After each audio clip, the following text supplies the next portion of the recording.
Hello there, so it's Robert Giorgione for robertgiorgione.com, your friendly roving sommelier, here in London with Stephen Farquharson from the Wooing Tree Vineyard in New Zealand. So Stephen's over for a few days here in London and he's going to tell us all about the Wooing Tree story. So over to you, Stephen. Thank you, Robert. The Wooing Tree is, I'm one of the owners of Wooing Tree Vineyard. It's this fairly small family-owned vineyard in central Otago where we produce mainly Pinot Noir. One of the interesting stories about us is the actual name of the vineyard. We bought the land in 2002. I happened to be living in the UK actually at the time, and we bought the land and we were setting up our vineyard, and we were trying to think of a name.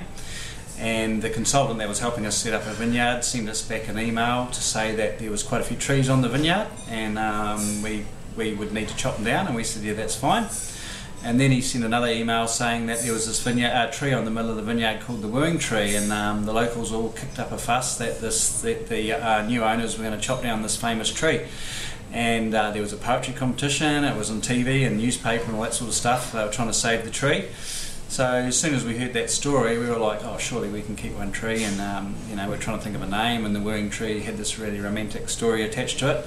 And they were talking about half of Cromwell was conceived under the tree, and it was the old Lover's Lane and all that sort of stuff. So we kept the tree, and now it's on our label, and it's very prominent in the district. Our vineyard is right on the highway as you drive into Queenstown, and the tree is right in the middle of the vineyard.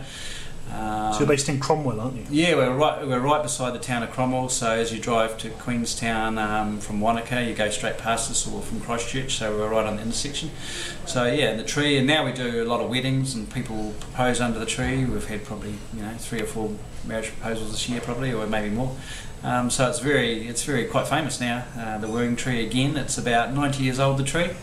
And yeah, it's good to have a really good story. Wonderful story, very romantic. Yep. But most importantly, Stephen, lovely people, and I'm a big fan of your wines. Yeah. Looking forward to seeing you again soon. Thanks very much. Thank you.